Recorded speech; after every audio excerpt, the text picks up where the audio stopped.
உண்மையாக தமிழர்களுடைய விடுதலை போராட்டத்தை முன்னெடுத்தவர்கள் விடுதலை புலிகள். அவர்களுடைய போராளிகள் தங்களுடைய உயிரையே துச்சமென தியாகம் செய்ய முன்வந்தவர்கள். இந்த இனத்துக்காக, இந்த மக்களுக்காக தங்களை அர்ப்பணிக்க முன்வந்தவர்கள். அவருடைய ஆயுத போராட்டம் மௌனிக்கப்பட்ட சூழலிலே கடந்த 5-6 ஆண்டுகளாக அவருடைய பங்களிப்பு, இந்த இனத்தின் மீதான அவருடைய வாஞ்சை, அவருடைய அபிலாஷை சரியாக பிரயோகிக்கப்பட முடியாத ஒரு கவலைக்கிடமான நிலை இருந்தது. அவர்களுக்கு ஜனநாயக வழியிலே செயற்படுவதற்கான ஒரு இடைவெளி அளிக்கப்படவில்லை, அல்லது அந்த இடைவெளியை அவர் பயன்படுத்தக்கூடிய சூழலிலே இல்லாமல் இருந்தது ஒரு கவலைக்குரிய விடயம். இன்றைய சூழலிலே இந்த முயற்சி இன்று எடுக்கப்பட்டதல்ல, 6-7 மாதங்களுக்கு முன்பாகவே ஜனாதிபதி மஹிந்த ராஜபக்ச அவர்கள் ஆட்சியில் இருந்த போதே, ஜனாதிபதி தேர்தலுக்கு முன்னரே இந்த முயற்சிகளை நாங்கள் எடுத்தோம். புனர்வாழ்வு அளிக்கப்பட்டு விடுவிக்கப்பட்ட 12,000 போராளிகள் சமூகத்தில் விடுவிக்கப்பட்டிருக்கிறார்கள். புதிதாக அமைக்கப்பட்டுள்ள முன்னாள் விடுதலை புலி உறுப்பினர்களுடைய இந்த கட்சியில முன்னாள் விடுதலை புலி உறுப்பினர்கள் எத்தனை பேர் அங்கம் வகிக்கின்றார்கள்? பல நூற்றுக்கணக்கான போராளிகள் எங்களோடு தொடர்பாடுகள்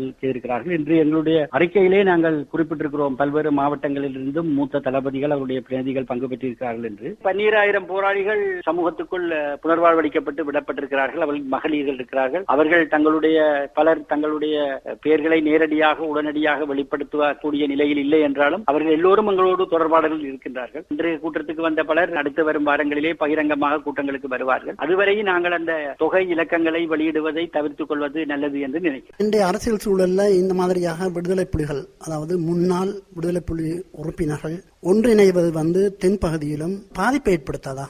நான் நினைக்கிறேன், இந்த திட்டத்தினாலே முதலிலே மகிழ வேண்டியவர்கள் தென்பகுதியிலே இருக்கின்ற நீங்கள் சொல்லுகின்ற தீவிரவாதிகள் தான். ஏனென்றால் ஆயுத போராட்டத்தின் மீது ஒரு பற்றுறுதி மிக்க, அல்லது அதன் மீது அதிலே ஒரு வலிமையான தரப்பாக இருக்கின்ற ஒரு பிரிவினர், ஆயுதங்கள் பற்றிய கையாளக்கூடிய அல்லது ஆயுதங்களோடு தொடர்பாடல் வைக்கக்கூடியவர்கள் இந்த சமூகத்திலே உரிய ஜனநாயக வழிக்குள் இடமளிக்கப்படாமல் புறமுதுக்கப்பட்டிருப்பது ஆபத்தானது. அவர்கள் ஜனநாயக வழிக்கு திரும்புவது என்பது வரவேற்கப்படத்தக்க விடயம். இது தென்னிலங்கையை பொறுத்தவரை புதிய விடயம் அல்ல. 2 தடவைகள், ஒரு தடவை அல்ல 2 தடவைகள் மன்னிக்கப்பட்டு ஜனநாயக வழிக்கு விடுவிக்கப்பட்ட பின்னரும் ஆயுதங்களை தூக்கிய ஜேவிபியினர் இன்று ஜனநாயக அரசியலே வெற்றிகரமாக இயங்கிக் கொண்டிருக்கிறார்கள். அவர்கள் ஒவ்வொருவரும் வெளிப்படையாக வருகின்றார்கள், வெளிப்படையாக தேர்தல் களத்துக்கு வருவார்கள், பிரச்சாரங்களுக்கு வருவார்கள், பேசுவார்கள். அது அவர்களுக்கு எதிர்காலத்திலே ஒரு பாதுகாப்பான சூழலை தரும். தமிழ் மக்களுடைய அரசியல் தலைமைகள் பல கூறாக பிரிந்து இருக்கின்றன. இந்த நிலைமையில ஒரு புதிய கட்சியை ஆரம்பிக்கின்றது ஏற்கனவே இருக்கின்ற அமைப்புகளை ஒன்றிணைப்பதற்கு பதிலாக மேலும் கருத்து வித்தியாசங்களையும் பல முரண்பாடுகளையும் ஏற்படுத்துவதாக அமையாதா?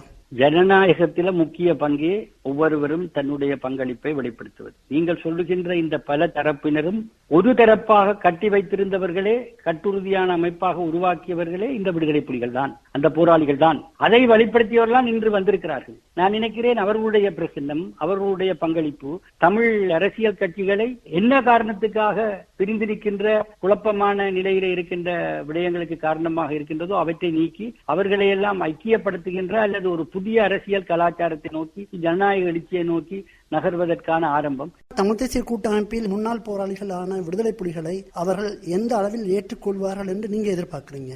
நான் நினைக்கிறேன் அது அவர்களுடைய கட்டாயம். அவர்கள் நிச்சயமாக அவர்கள் ஏற்றுக்கொள்ள வேண்டும், அதுதான் நியாயம். இந்த கட்டமைப்பை உருவாக்கியவர்களே விடுதலை புலிகள் தான். அந்த கட்டமைப்பிலே சிதைவுகள் ஏற்படாமல் பார்க்க வேண்டியது அந்த பொறுப்பை ஏற்றுக்கொண்ட தலைவர்களுடைய கடமை. வெறுமனே ஒவ்வொரு தேர்தலுக்கும் அரசியல் விமர்சகர்களை முன்வைத்துக் கொண்டு ஐக்கியம் என்று பேசி தங்களுக்குள் வாக்குகளை சுருட்டிக் கொள்வதும், பொறுப்பான மக்களால் வரவேற்றப்பட்ட மக்களுக்காக கடமையாற்றக்கூடிய அர்ப்பணிப்புள்ள தரப்புகளை வெளியே விடுவதும் பொருத்தமற்றது. நான் நினைக்கிறேன் விடுதலை புலிகள் அமைப்பில் இருந்த முன்னாள் போராளியினுடைய வருகை, அவருடைய புதிய கட்சியினுடைய இணைவு தமிழ் கூட்டமைப்பை மேலும் வலுவுள்ளதாகவும் மேலும் வெளிப்படைத்தன்மை உள்ளதாகவும் மக்களால் வரவேற்கப்படுகின்ற பதிவு செய்யப்பட்ட ஒரு கட்டமைப்பாக இயங்குவதற்கு வாய்ப்பளிப்பதற்குமான நடவடிக்கையாக இருக்கும் என்று நம்புகிறேன். நான் நினைக்கிறேன் அதற்கான அத்திவாரத்திலே நாங்கள் இட்டிருக்கிறோம். எங்களை வரவழைத்துக் கொள்வதும் போராளிகளை இணைத்துக் கொள்வதும் தமிழ் கூட்டமைப்பின் தலைவனுடைய கட்டாய கடமை. அதை செய்யும்படி அவர்களை வலியுறுத்துமாறு பொது அமைப்புகளை, பல்கலைக்கழக சமூகத்தை, புலம்பெயர்ந்தவர்களை, ஆசிரியர் சங்கங்களை போன்ற பொது தரப்பினர் அனைவரையும் நாங்கள் வினயமாக கேட்டுக்கொள்கிறோம். மீண்டும் இந்த தமிழ் மக்கள் இன்றைய நீங்கள் குறிப்பிடுகின்ற அந்த ஜனநாயக சூழலில் ஒரு உறுதியான ஒரு நிலைப்பாட்டிற்கு வரவிடாமல் தடுப்பதற்காக பின்னணியில் ராணுவத்தினரோ அல்லது அரசாங்கமோ இருந்துதான் இந்த மாதிரியான செயற்பாட்டுக்கு ஊக்குவித்திருக்கின்றார்கள் என்ற சந்தேகம் கிளப்பப்பட்டிருக்கிறதே.